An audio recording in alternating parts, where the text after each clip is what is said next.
Hi అండి. ఈరోజు మనం పాలక్ పన్నీర్ అయితే చేసుకుందామండి. ఒక పెద్ద సైజు పాలకూర కట్టకి 200 గ్రామ్స్ పన్నీర్ అయితే కరెక్ట్గా సరిపోతుంది.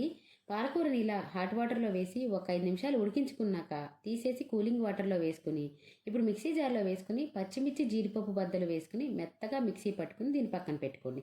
ఇప్పుడు స్టవ్ మీద బాండీ పెట్టి సగం ఆయిల్ సగం బటర్ వేసుకుని ఎండుమిర్చి జీలకర్ర కూడా వేసి మీడియం సైజు సన్నగా తరిగిన ఉల్లిపాయ ముక్కలు సన్నగా కట్ చేసిన అల్లం వెల్లుల్లి కూడా వేసుకుని ఇవన్నీ బాగా వేయించుకున్నాక ఇప్పుడు మనం మిక్సీ పట్టిన పాలకూరని వేసుకుని ఈ పాలకూరని కొంచెం వేయించుకోవాలండి.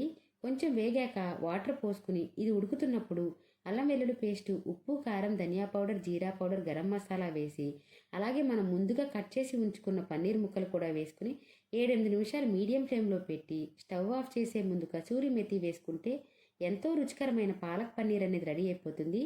ఇది చపాతీల్లో కానీ రోటీల్లో కానీ చాలా బాగుంటుంది. తప్పకుండా మీరు ట్రై చేయండి.